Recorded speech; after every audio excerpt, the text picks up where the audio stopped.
Fala galera, 8º ano, belezinha? Vamos lá. 2020, ano da mordomia, tá tendo que fazer esse rebolation aí para poder fazer as aulas de vocês acontecer, mas nosso assunto era, fechamos o assunto de sexualidade e reprodução humana, né? Estávamos trabalhando isso, aliás, reprodução das espécies, né? De todos os animais, a gente deu uma ênfase um pouquinho maior nos seres humanos, obviamente, né? E o tema da aula de hoje, né, ele vai fazer um link um pouquinho daquilo que nós estávamos vendo com aquilo que é o novo aí, tá? Então, pega aí teu caderno, já vamos poder começar aí de novo a nossa volta às férias, tá? Então, reprodução e desenvolvimento embriológico humano. Eu vou passar com vocês mais ou menos um roteiro do que está no seu livro, tá? No teu livro lá, então, está dividido a parte de gestação e tal nos 9 meses, em períodos de 3 em 3 meses. Então eu vou mais ou menos acompanhar por aí, tá? Acompanhe pelo teu livro aí, se for o caso, você que está com o livro físico, tá? E depois esse material vai estar disponível para você depois na plataforma, assim como tá as videoaulas e tal, nas outras disciplinas. Vamos lá, os 3 primeiros meses. Então, lembrando lá, o que acontece no primeiro, assim que acontece o período, a fecundação. Fecundação, então, nada mais é do que o óvulo receber um espermatozoide. Célula sexual feminina, óvulo, célula sexual masculina, espermatozoide, também conhecido como espertozoide. Esse camarada, ele vai fecundar o óvulo assim que ele consegue entrar no óvulo feminino, ele vai passar pelo processo de divisão das células e tal, isso daí a gente já conversou um pouquinho. Então, só recapitulando, tubo do canal vaginal aqui, colo do útero, aquela região mais estreita do útero, aqui eu tenho o útero propriamente dito e o óvulo vai acontecer, a fecundação acontece muitas vezes na tuba uterina, mas o desenvolvimento do embrião dentro do útero da mulher, ok? Então, ele vai acontecer aquele processo que a gente viu, chamado de nidação, que é quando o óvulo ele entra dentro do útero e começa o desenvolvimento. Nessa hora vem aquele monte de vaso sanguíneo, começa a nutrir o embrião a ponto de ele ter o seu desenvolvimento completo, tá? Então isso daqui vai ser a nossa... A partir daqui a gente começa a ter um pouquinho mais de assunto novo, ok? O que acontece? Ó, assim que a célula é fecundada, ela passa por um processo de divisão celular, tá? Aqui, ó, fica um pouquinho mais claro para eu e você entender. No início, primeiro momento onde acontece a fecundação, nós temos uma fase chamada de zigoto. Talvez você não consiga acompanhar aí por conta da letra que está muito pequena aqui, mas depois você vai ver lá pelo seu slide no PDA, ok? O zigoto, num primeiro momento, é uma célula feminina que foi fecundada por uma célula masculina. Lembrando, essas células, cada uma delas tinha metade dos cromossomos, não a totalidade do indivíduo. Recebe metade dos cromossomos do pai, metade dos cromossomos da mãe. E aí eu tenho todos os cromossomos da espécie. Assim que ele recebe esse material genético, ele passa por um processo de divisão celular, tá? Aqui você tem um pouquinho maior o quadro e ele inicia o processo de uma das fases chamada de blástula, tá? O que é a tal da blástula? A blástula é essa célula aqui, ó, tá? É essa última etapa desse processo. Existe um processo, esse processo todo, ele recebe o nome de clivagem. Tá? Clivagem é o momento em que essas células estão sendo segmentadas dentro do útero da mãe lá. Então, o zigoto passa de uma célula para duas para 4, 4 para 8, 16, 32, 64, 128, blá, blá, blá, assim vai. Então, essas células, assim que elas começam a ganhar um pouquinho mais de estrutura, elas começam a receber nomes para a gente acompanhar o desenvolvimento. Tá? Quando ela ganha um espaço interno, que você está podendo ver na última imagem ali. Quando ele recebe esse espaço interno aqui, onde na teoria depois vai ser a cavidade, onde eu e você vai ser preenchido com os outros órgãos, tá? É o momento que nós temos a blástula, ok? Essa é o primeiro momento gestacional, tudo bem? Vamos lá. Importante, ó.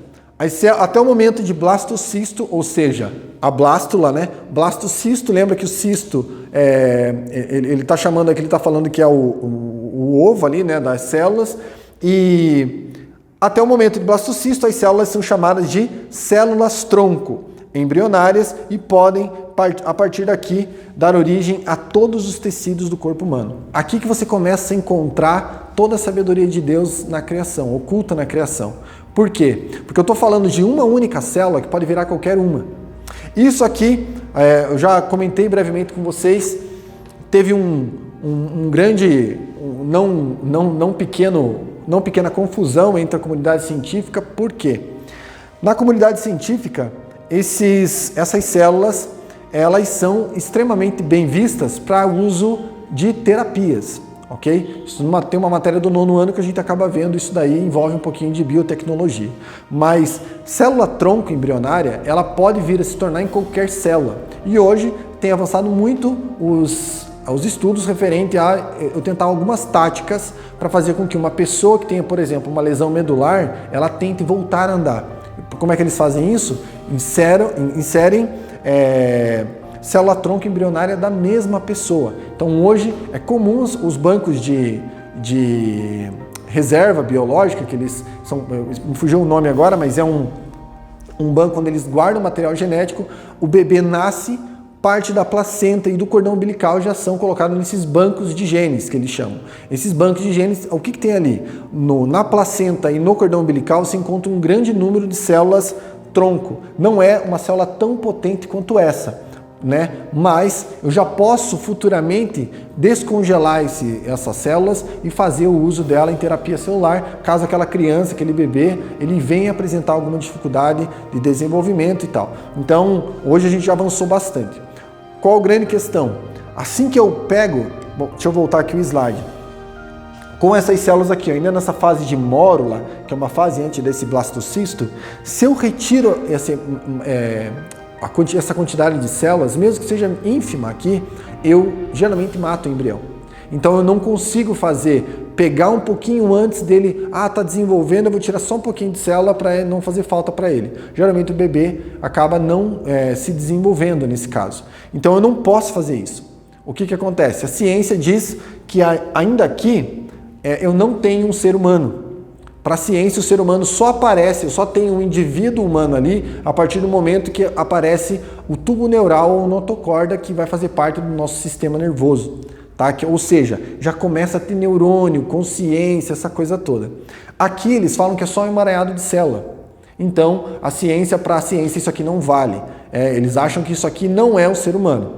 A igreja geralmente tem um outro papel. Elas entendem que o momento em que eu já tenho o embrião é no momento em que ocorre a nidação, que é quando tem a fecundação. A partir daqui, esse bebê entrou no útero da mãe, ele já tem todos os nutrientes ali, ele já começa a receber esses nutrientes. Então ele não vai vir a ser um ser humano caso a gente venha a interferir nesse processo. Aí realmente vai acabar matando, né, o embrião aqui. Beleza?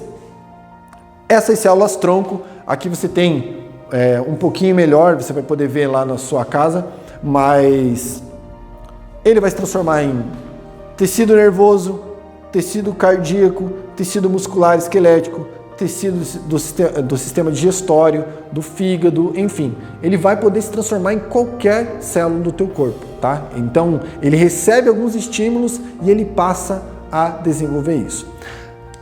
Então, essa fase aqui, a última que nós acompanhamos, era a fase de blástula.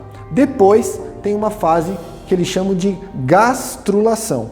O que é a gastrulação? É o momento em que essa blástula aqui, ó, ela passa a não ter mais só um buraco dentro dela. Você está vendo ali só um emaranhado, um buraco com esse emaranhado é como se fosse uma bola de futebol, né? Ela oca por dentro. Esse oco passa a receber algumas evaginações, que eles chamam. São movimentos do tecido que está no entorno, e ele começa a formar aquilo que vai ser todos os sistemas do nosso corpo. Você está percebendo aqui, eu estou falando aqui, ó, da 3ª semana em diante.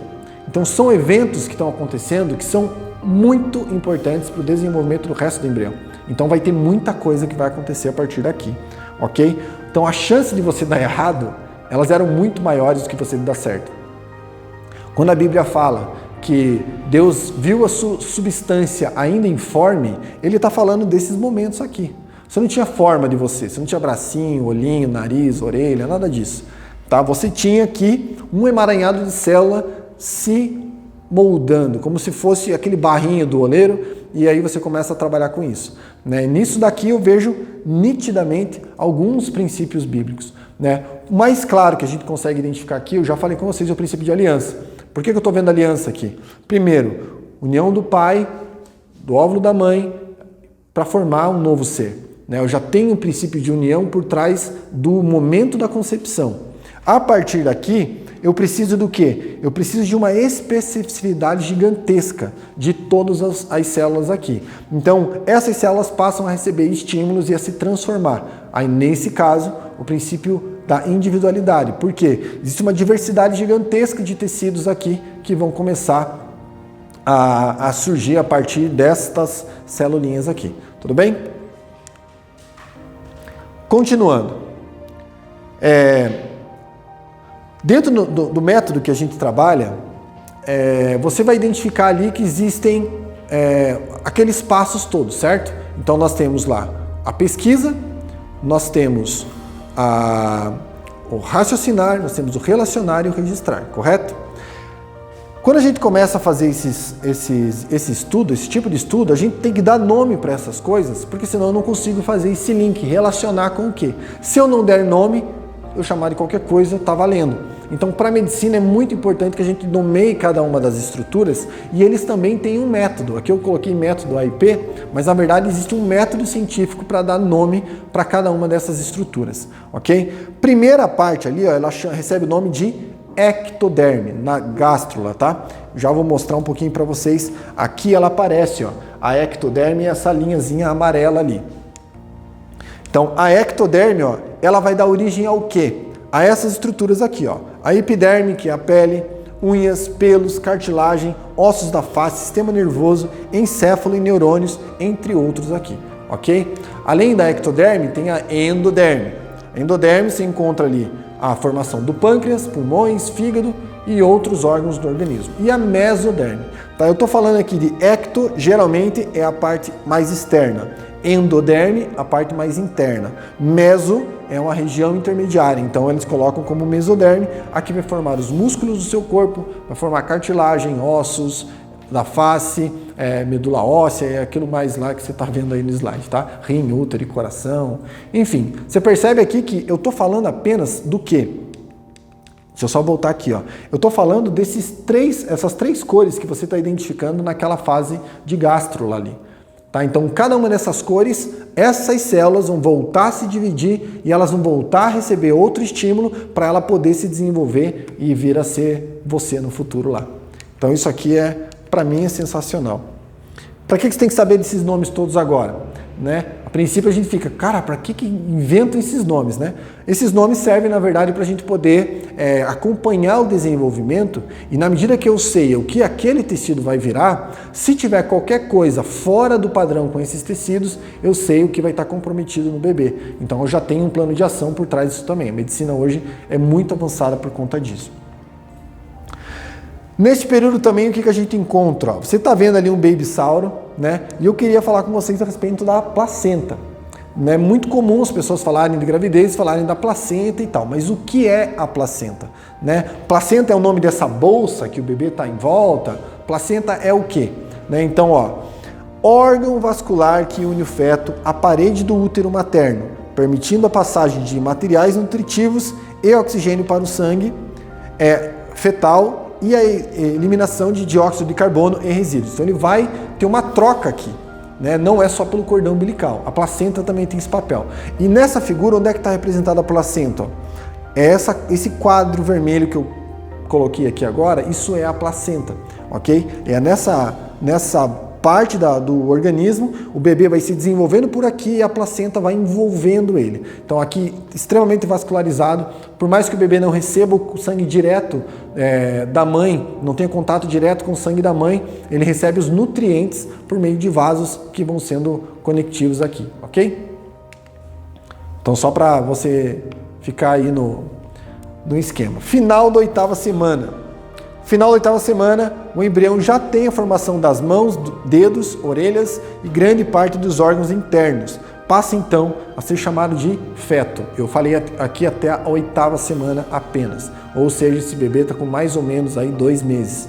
Tá? Então tem muita coisa, né, que ainda vai ser aproveitada aqui e vai ser desenvolvida a partir daqui. A mãe ainda nem teve o prazer de olhar a barriguinha dela praticamente até aqui, tá? Começa a crescer um pouquinho mais a partir daqui.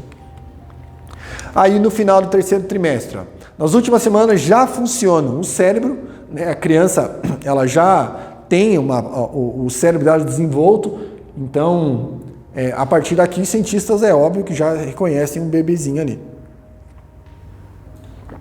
E também o movimento do bebê já se desenvolve aqui também. Então ele começa a dar os primeiros chutinhos ali. A gente começa a ver a movimentação da criança dentro da barriga da mãe, né? Isso geralmente eles já tentam fazer um exame, né, chamado de ecocardiograma, onde ele consegue acompanhar a parte do desenvolvimento desse carinha aqui. Isso tudo, gente, só que é possível hoje, né? Mas imagine que muito tempo atrás a gente não tinha esse tipo de material. Há quem diga que o ecocardiograma ele cause problemas para o ouvido da criança, porque são ondas, né, sonoras que o nosso ouvido ele não capta, mas que ele tem uma influência sobre a nossa vida. E algumas pessoas dizem que vai causar dor na criança e tal. Isso aí tem médico que super concorda, tem médico que super discorda com essas teorias. Então, por isso que ainda é bem utilizado, né, bem comum as pessoas utilizarem o ecocardiograma, tá? Aqui a gente vê sexo do bebê, aquela coisa toda de chá de bebê que você conhece lá. Ok? Vamos lá, do 3º mês ao 6º mês agora. O que começa a aparecer, tá? Então, formação do esqueleto. O bebezinho passa a vir a ter uma estruturinha já para ele. Claro que eu não estou falando de alguém que vai sair andando, né, da barriga da mãe. Mas os ossos começam a se formar e aqui, ó, por mais que seja só um ícone, é interessante você perceber que todos esses ossos eles estão bem espaçados um do outro. Por quê? Porque ainda está formando cartilagem, ainda está formando ligamentos, ainda está formando toda a base que vai formar, vai unir esses ossos. E o osso ainda está crescendo também. Então esse osso ele não tem a sua estrutura ainda bem calcificada e tal. Uma coisa que é bem comum é você lembrar aqui, ó, que existe a tal da moleira na criança, quando o bebezinho nasce. Não toca na cabeça dele porque tem moleira. Já ouviu tua avó falar isso quando você vai ver bebê lá?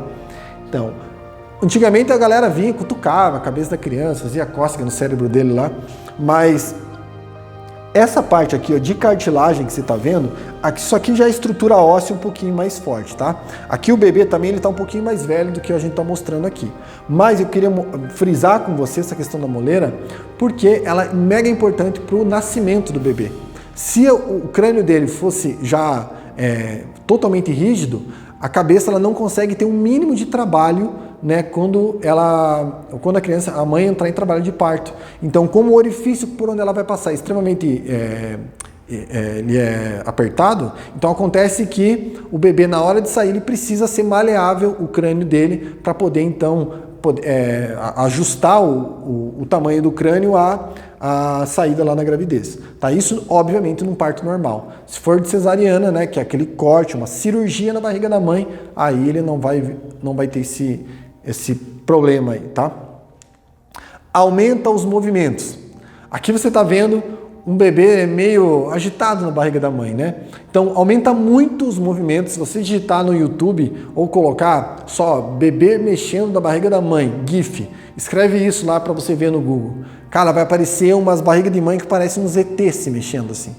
Alguns bebês, eles se mexem muito. A mãe, às vezes, sofre porque o bebê, às vezes, enfia o pé direto no estômago dela. Então, tudo isso, né, a sua mãe teve que passar com você se desenvolvendo dentro dela aí. Então, dê mais valor para a sua mãe, ok? Ela já está aguentando você desde que ela, né, começou a desenvolver você dentro da barriga dela. Então, se esperta aí. 6º ao 9º mês, né, já caminhando aqui para o finalzinho. Começa a vir o quê? Desenvolvimento da musculatura no bebê, né? Então, com os músculos formados, o feto está em grande atividade, mas também em períodos de sossego. Aqui o cara começa a entrar no período de ser preguiçoso. Tá? Então o bebê ele sai daquele estímulo todo que estava tendo, tem muita flexibilidade ainda, né? Mas ele começa já a ficar um pouquinho mais tranquilo também, começa até porque o metabolismo dele está começando a funcionar mais. Com o metabolismo funcionando, esse bebê também ele passa a ter cansaço, digamos assim, tá? Então ele começa também a saber administrar essa situação. Eu já estou caminhando aqui, afinal de contas, para o nascimento do bebê. Então esse nascimento ele já tem que sair previamente preparado ali, né, nesse caso. Neste período também o bebê, acontece o que com ele? Ele se encaixa, ó, 7º mês. O feto cresceu tanto que o útero ficou pequeno e não há quase espaço para ele se mexer. Lentamente ele vai se ajeitando para ficar com a cabeça virada para a vagina. Já é capaz de sobreviver em caso de um parto prematuro. Então hoje a ciência já consegue fazer com que um bebê com 6 meses, né, tem que passar por incubadora? Tem que passar por incubadora. Processo extremamente complicado, o bebê às vezes sofre alguma lesão que é permanente por conta desses períodos de prematuro, mas já é possível ele ter uma sobrevida. Isso não é regra, né? Um bebê nascer com sobrevida e ter problemas. Mas hoje a ciência está tão avançada que a gente consegue um índice muito alto de sobrevida dos bebês que nascem antes do tempo, né? Apesar de no 7º mês ele já está praticamente formado, já encontra praticamente um bebezinho aqui. E enfim, né, lá no 9º mês, aliás, no 8º mês para o 9º, né? O útero abriga um bebê quase igual ao que virá ao mundo. Os órgãos aproveitam o pouco tempo que resta para terminarem de amadurecer e com 9 meses ele está prontinho para nascer. Então aqui eu já tenho os ossos bem definidos, os músculos bem formados e tal. Então tudo isso agora já está com uma carinha um pouquinho melhor, tá? Então só para esse bebê que você está encontrando aqui, muito provavelmente uma animação, mas é quase esse formato que você vai encontrar de um bebê. O bebê não nasce bonitinho, né? Nasce com um monte de secreção em cima dele e tal. Você já deve ter acompanhado alguma coisa nesse sentido. Mas ele nasce porque ele estava 9 meses dentro da água, né? Então, imagine você, vai para a praia, fica 3 horas dentro da água, já sai tudo enrugado, calcule uma criança, né? Que ficou 9 meses lá dentro. Aí vem a pergunta, né? A explicação da pergunta que mais me fazem em sala de aula. Quanto mais os irmãos Magalhães lá da manhã, que são gêmeos, né? Professor, e gêmeos? Como é que faz os gêmeos? Professor, são 2 espermatozoides que entram junto ou não? Como é que é? Galera, não tem como 2 espermatozoides entrarem junto dentro do óvulo da mãe, tá? Nisso, gente, o plano de Deus ele é tão magnífico, ele é tão perfeito e bem ordenado, que existe uma própria proteção do organismo. Geralmente, se acontecer esse tipo de acidente e o corpo da mãe não faz a anidação desse feto e ele dispensa. E a mãe nem sabe que estava grávida, tá? Nem sabe que tinha ocorrido a fecundação, simplesmente vai embora na menstruação e acabou. Agora, caso isso aconteça, ele gera um grande problema, né? Ele não é bem um tumor, mas ele nasce um problema dentro do útero da mãe que às vezes precisa de intervenção médica. Então isso pode acontecer? Pode, mas não vai vir a surgir um bebê dali. Por que não? Eu estou falando de 23 cromossomos da mãe e 23 do pai. Se entrar mais 23, vira uma coisa que eu sei lá o que é, né? Porque tem 50% mais cromossomos do que deveria ter na espécie humana. Então, isso está fora de cogitação. Nós temos 2 tipos de gravidez de gêmeos, tá? Aquelas chamadas de gêmeos idênticos e de gêmeos não idênticos. Vou mostrar para você aqui, ó. Então, gravidez de gêmeos, nesse caso aqui, idênticos, tá? Recebe o nome de poliembrionia. Por que poliembrionia? Eu tenho aqui, ó, um óvulo com um espermatozoide fecundando ele. Na hora que ele começa a fazer a divisão celular dele, de lá 2, 4, 8, 16, aquela movimentação de células, na medida que essas células vão se desenvolvendo, ela vai acontecer uma nova clivagem dela. E esse mesmo material passa a se dividir de novo, gerando 2 seres distintos aqui. Estou falando de material genético igual, ok? Então eu estou falando de gêmeos idênticos. Se eles forem fazer um exame de DNA, eu vou ter o mesmo cromossomo nas 2 análises, porque são gêmeos idênticos. Eles vieram de um espermatozoide e um óvulo fecundado, tá? Então é o mesmo material genético que os 2 possuem. É óbvio que aqui entra por mais que exista toda a identidade, a igualdade dos dois, existe uma identidade bem distinta entre um e outro. Aqui entra o princípio de individualidade também, porque mesmo sendo idênticos, mesmo sendo igualzinhos, mesmo quando você vai no mercado lá, eles estão usando a mesma roupa, mesmo tudo, porque a mãe comprou igual, nesse caso, eles vão ser duas criaturinhas completamente diferentes. Já existem casos de gêmeos idênticos que foram separados ainda no nascimento e foram morar em locais distintos do planeta. São seres humanos completamente diferentes. Por quê? Primeiro porque recebem estímulo diferente, né? Dos pais, nesse caso que eram diferentes e tal. Mas se é o mesmo pai que vai educar essas crianças elas vão receber estímulos, por mais que seja do mesmo pai, da mesma mãe, levar a mesma bronca às vezes e tudo igual, o desenvolvimento cognitivo ele é individual, né? Deus ele sopra um fôlego de vida para um e para outro. Por mais que tenha uma casquinha parecida, né, idêntica, quase idêntica, eu tenho aqui dois seres completamente diferentes, ok? Então, gêmeos idênticos, então, eles têm o nome também de poliembrionia. Fecundação de apenas um óvulo, né? E então eles recebem o mesmo material genético. Agora, gêmeos não idênticos, né? Perdão, aqui é não idênticos, tá? Tá errado aqui, ó, no slide. Esse aqui recebe o nome de poliovulação. Por que poliovulação? Eu tenho um espermatozoide fecundando um óvulo e eu tenho outro espermatozoide fecundando outro óvulo. O que aconteceu? Por que recebe o nome de poliovulação?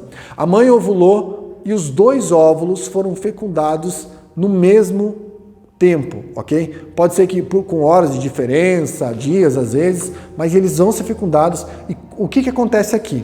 Eu estou tendo fecundação de dois óvulos e eu tenho material genético diferente. Ou seja, no caso lá dos irmãos Magalhães, nós temos na escola, é um menino e uma menina. Podia ser duas meninas ou dois meninos? Poderia. A questão, o que iria depender é o tipo de espermatozoide que ia fecundar esses óvulos. Mas os dois, mesmo tendo o mesmo sexo, eles teriam material genético diferentes, tá? Eles não estão dividindo o mesmo material genético. A única questão é que eles estão dividindo a mesma barriga ao mesmo tempo.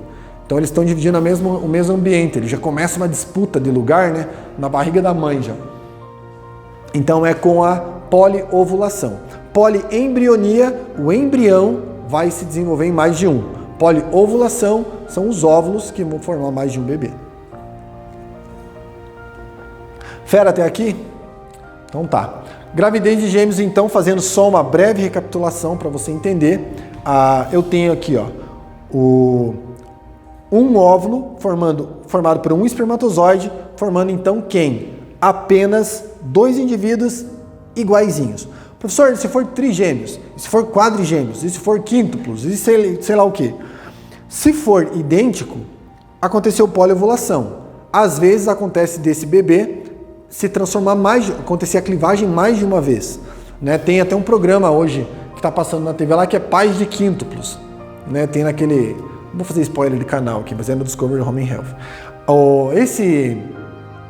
Esses quíntuplos, eles são idênticos, são 5 meninas iguaizinhas. Ou seja, poliovulação, poliembrionia, onde esse óvulo se dividiu uma vez, se desenvolveu mais uma e mais outra. Apareceram 5 bebês que dividiram o mesmo espaço naquele período, ok? E a poliovulação pode acontecer de uma mãe ter, por exemplo, trigêmeos, e ela ter os dois tipos de fecundação no mesmo momento.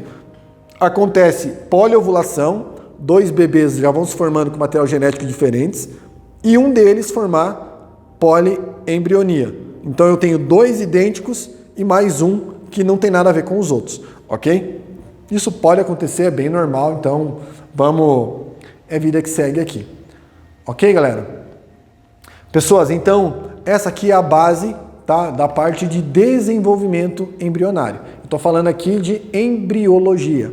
Dá uma olhada nesses nomes, né? Principalmente ectoderme, mesoderme, endoderme, que são termos que vocês não estão acostumados. Gástrula, blástula, mórula, isso aí tudo. Se você for acompanhar na internet ou uma pesquisa um pouquinho, escrever embriologia lá, vai ter esse passo a passo e vai ter mais nomes. tá? Eu não quis passar todos para vocês porque a gente acaba revendo isso no ensino médio, então lá é um pouquinho mais aprofundado, não tem necessidade disso, pelo menos não por enquanto, ok? Galera, é nóis, estamos junto, qualquer coisa manda lá no PDA lá a tua dúvida, a tua informação lá para a gente poder conversar a respeito disso, beleza? Deus abençoe, é isso aí.